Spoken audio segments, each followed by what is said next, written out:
اهلا بيكم في حلقه جديده على قناه السنيور. النهارده ان شاء الله هنكمل باقي سلسله شرح جهاز التنفس الصناعي، وهنشرح الجزء الثاني من جهاز التنفس الصناعي. وركز معانا في الجزء ده لان الجزء ده محتاج تركيز قوي، وما تنساش تدعمنا باشتراك ولايك على القناه. ويلا بينا نبدا حلقتنا، يلا بينا. السلام عليكم، انتوا قاعدين هنا، ده البرنامج بتاعي هيبدا. تعال.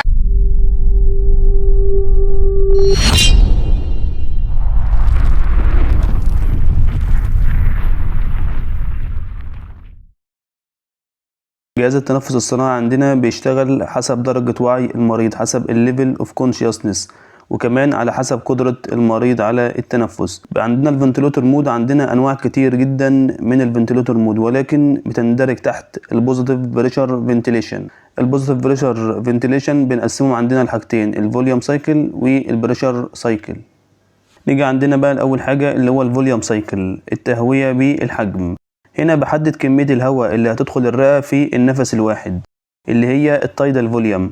يعني كده عندنا التايدال فوليوم هيكون ثابت، وبالتالي اللي هيتغير هو البيك انسبيراتوري بريشر، البيب، اللي هو الضغط اللازم لدخول كمية الهواء للرئة.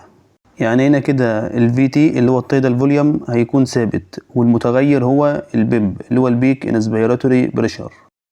جهاز التنفس الصناعي هيدخلك كمية الهواء اللي انت حددتها تدخل الرئة حتى لو في ريزيستنس. هنا الفنت هيدي اقصى ضغط عشان يدخل كمية الهواء اللي انت حددتها، ولكن مع زيادة الضغط داخل الرئة هيأثر على الالفولاي، وبالتالي هيتسبب في لونج انجري، تليف او اصابة في الرئة. الفوليوم سايكل بنقسمها عندنا لمودين اتنين، الاس اي ام في والاي سي في مود. نيجي عندنا بعدها للبريشر سايكل، التهوية بالضغط. هنا بقى بحدد الضغط اللازم عشان يدخل كمية الهواء للرئة في كل نفس، اللي هو البيك انسبيراتوري بريشر، وده هيكون ثابت. انما اللي هيتغير هو التايدال فوليوم، الفي تي، اللي هي كمية الهواء اللي هتدخل الرئة في كل نفس. بنقسم عندنا البريشر سايكل لست مودات. اول مود اللي هو البي سي في، 2 اللي هو البي اس في، 3 اللي هو السيباب، 4 اللي هو البايباب، 5 اللي هو الهاي فريكوانسي، 6 اللي هو الاي بي ار في. نيجي عندنا بعدها بقى نشرح كل نوع من انواع المودات. نيجي عندنا الاول مود اللي هو الاي سي في، اللي هو الاسيست كنترول فنتيليشن. من اسمه كده بيعمل مساعده، وكمان انه بيتحكم في التنفس. اول حاجه عندنا الاسيست، المساعد. المريض هنا بياخد نفسه بس مش بيكمله بسبب وجود ضعف في الريسبيراتوري ماسل، فجهاز الفنت بيكمل له النفس للاخر.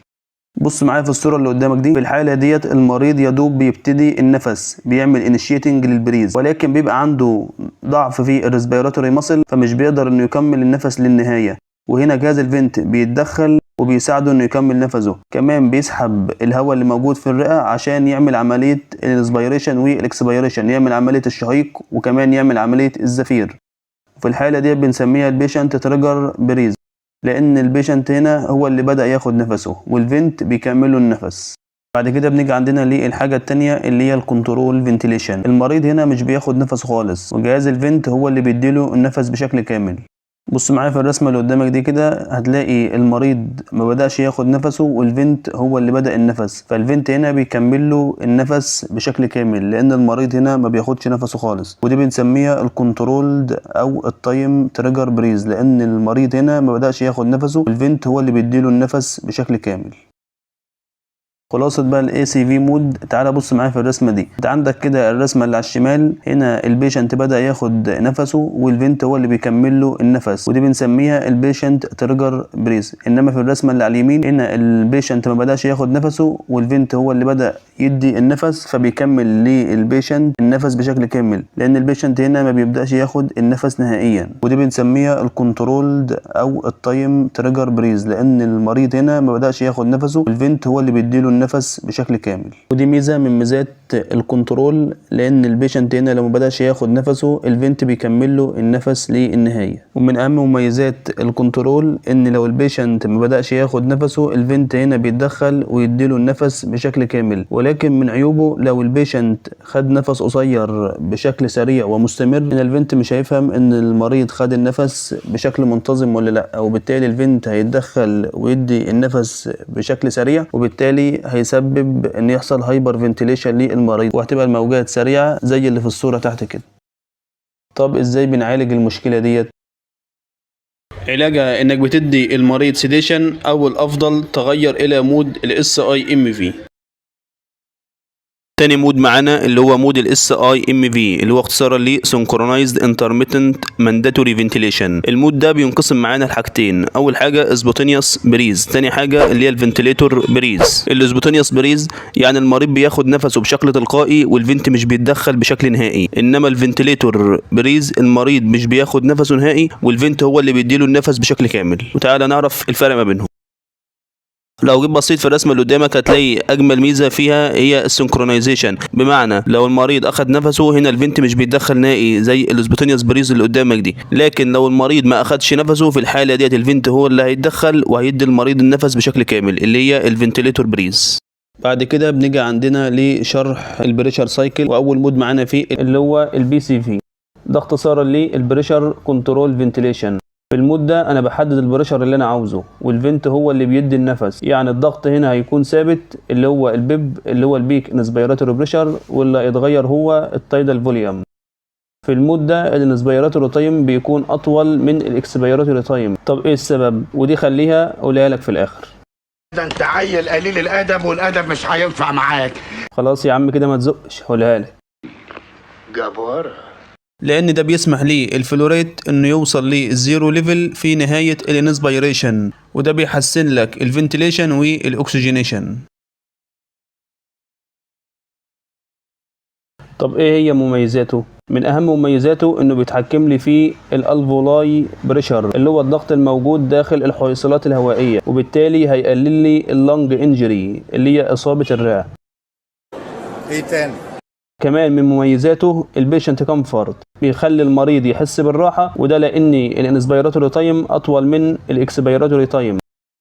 طب ايه هي عيوبه؟ اكتر عيب فيه بيقلل الالفولاي فوليوم، بيقلل حجم الالفولاي اللي ممكن تحصل لو زاد الاير واي ريزيستنس او لو حصل لانج كومبليانس. نيجي عندنا التاني مود معانا البي اس في، اختصارا للبريشر سبورت فنتيليشن. اي حاجه بتلاقي فيها سبورت يعني هنا المريض بياخد نفسه والفنت هنا بيساعده. في المود ده المريض بياخد نفسه والفنت هنا بيكمل له النفس، يعني بيدي له هواء تحت ضغط معين عشان يحسن الفنتيليشن ويخلي المريض يشعر بالراحه، وبالتالي المريض هو اللي بيتحكم في التايدال فوليوم والانسبيراتوري تايم. المود ده بنستخدمه برضه لما نيجي نفصل المريض من على الفنت. من مميزات البي اس في مود ان المريض هو اللي بيتحكم في التايدال فوليوم. ايه تاني؟ كمان انه بيقلل الانسبيراتوري وورك وبيخلي المريض يشعر بالراحه. عيوبه انه بيتطلب سبوتونيوس بريز، بيتطلب تنفس او نفس تلقائي. نيجي عندنا بقى للمود اللي بعد كده اللي هو السباب. السباب ده اختصارا للكونتينوس بوزيتيف اير واي بريشر، ده عباره عن ضغط ايجابي مستمر في الانسبيريشن والاكسبيريشن. المود ده بيدي هواء للمريض تحت ضغط معين بشكل مستمر، فبيحافظ على الاير واي مفتوحه وبالتالي بيحسن قدره المريض انه ياخد نفسه. كمان انه بيحسن لي عمليه الاكسجينيشن وعمليه الجاز اكستشينج، عمليه تبادل الغازات. كمان انه بيزود لي الفانكشنال ريزيدوال كاباسيتي اللي هو حجم الهواء المتبقي داخل الالفولاي بعد الاكسبيريشن عشان نمنع حدوث كولابس.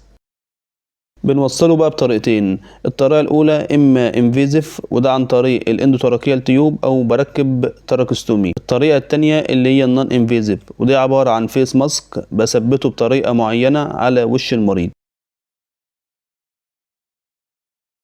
ملحوظة مهمة جدا، لو الدكتور بدأ بالسباب وهو بيحط المريض على الفنت هنا يختار الطريقة النون انفيزيف ومش هيركب اندوتراكيال تيوب، وده عشان يعمل بريفنت للانفكشن.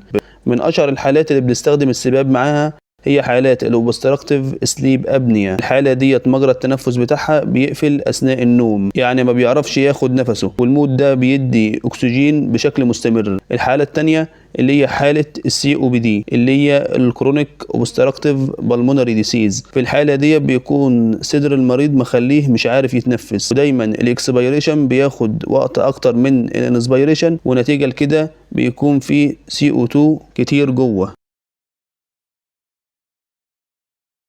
نيجي عندنا للمود اللي بعد كده اللي هو ال ABRV، دي اختصارا للإيرواي بريشر ريليز فنتيليشن. المريض بياخد سبوتينيوس بريز في وجود الهاي اند اكسبيراتوري بريشر، وبيجي في النص كده وتلاقي البريشر ده مرة واحدة وصل للصفر، وده اللي بنسميه البريشر ريليز زي اللي في الصورة قدامك كده. حاسك برضو مش فاهم. يعني المريض بيكون ماشي في الاول على هاي بريشر، بعد كده بيحصل بريشر ريليز، وبعد كده تلاقي المريض مشي على لو بريشر، بيقل البريشر مره واحده بينزل للصفر، بعد كده بيبدا يمشي المريض على لو بريشر. يعني المود ده بينتقل من هاي بريشر للو بريشر، على عكس المود اللي هنشوفه بعد كده اللي هو الباي باب. طب ايه الفايده من كده؟ الفترة اللي المريض فيها على الهاي بريشر ده بيحسن الاكسجينيشن، وكمان بيفتح الكولابسد الفولاي. اما فترة البريشر ريليز دي بتسهل ان يحصل ريموفال للسي او 2. من مميزاته انه بيقلل لي تكرار فتح وغلق الالفولاي. ايه تاني؟ كمان انه بيحسن لي عملية الاكسجينيشن في مرضى ال ARDS اللي هي الاكيوت ريسبيراتوري ديستريس سندروم. من عيوبه ممنوع استخدامه مع حالات سيفير أزمة، حالات الأزمة الشديدة والسي او بي دي، لأن الحالات دي ما عندهمش القدرة على تفريغ الهواء من الرئة بسرعة أثناء البريشر ريليز فيز. بعد كده بنيجي عندنا للمود اللي بعد كده اللي هو الهاي فريكوانسي، اختصارا للهاي فريكوانسي اوسيليشن فنتيليشن. المود ده بيوفر لك تهوية عالية التردد، بيدي المريض تايدال فوليوم قليل ولكن بعدد مرات كتيرة. طب ايه الفايدة من كده؟ الذبذبات ديت بتدي ضغط عالي على مجرى الهواء، وبالتالي بيفتح الكولابسد الفولاي، وبكده بيحسن عملية الجاز اكسشينج ان اللنج، بيحسن عملية تبادل الغازات في اللنج. وكمان اللو تايدال فوليوم بيقلل الفوليوتروما. الله اكبر عليك! ايه الحلاوة دي؟ ايه الحلاوة دي؟ طب ايه هي عيوبه؟ عيوبه انه بيزود ضغط الهواء داخل الالفولاي، فبالتالي بيحصل لها ربشر وتنفجر. ايه تاني؟ كمان انه بيحصل هايبوتنشن نتيجة زيادة الضغط داخل الصدر، نتيجة زيادة الانترا ثوراسيك بريشر. كمان انه بيحتاج لسيديشن، وكمان مش اي جهاز هتلاقي عليه المود ده. نيجي عندنا لاخر مود معانا اللي هو الباي باب، دي اختصارا للباي ليفل او الباي فيزيك بوزيتيف ايرواي بريشر. المود ده شبيه كده بالاي بي ار في، هما الاثنين فيهم مستويين مختلفين من البريشر اللي هما الهاي بريشر واللو بريشر، ولكن في المود ده المريض عندنا بيكون معظم الوقت على لو بريشر، وبيحصل بشكل متقطع ان البريشر دي بيزيد بنسبة عالية. ميزته بيتحكم فيه انسبيراتوري اللي هو الهاي بريشر، وده بنسميه الاي باب، ودي اختصارا لانسبيراتوري بوزيتيف ايرواي بريشر، وده بيكون المعدل الطبيعي بتاعه من 8 ل 20. كمان انه بيتحكم لي في الاكسبيراتوري اللي هو اللو بريشر، وده بنسميه اي باب، وده اختصارا للاكسبيراتوري بوزيتيف ايرواي بريشر، وده المعدل الطبيعي بتاعه من 5 ل 8. بيختلف عن السباب انك بتوصله بطريقه نون انفيزيف فقط. حاسك برضو مش فاهم. بص معايا في الصوره اللي قدامك دي كده، هتلاقي المريض ماشي كده في الاول على لو بريشر، بعد كده بيحصل بشكل متقطع ان بيزيد البريشر، وبعد كده بيوصل المريض لنسبه عاليه ويوصل لهاي بريشر. بتلاقي المريض ماشي في الاول على لو بريشر، بعد كده بيحصل بشكل متقطع ان البريشر ده بيزيد ويوصل لهاي بريشر. ما صلي على حضرة النبي، انت جبت المعلومات دي منين؟ طب ايه الفايده من كده؟ ايه الفايده من انه بيكون على لو بريشر وبعد كده بينتقل لي يوصل لي لهاي بريشر؟ الفايده من كده انه بيوفر لك ضغط اعلى من السباب، وبالتالي فهو بيزود لك الاكسجينيشن، كمان بيزود التايدال فوليوم بشكل غير مباشر. من اهم الحالات اللي بنستخدمها معاه هي حالات السليب ابنيا. والى اللقاء في الجزء الثالث من سلسله شرح جهاز التنفس الصناعي، وما تنساش تعمل شير الحلقه عشان توصل لاكبر عدد من الناس. السلام عليكم.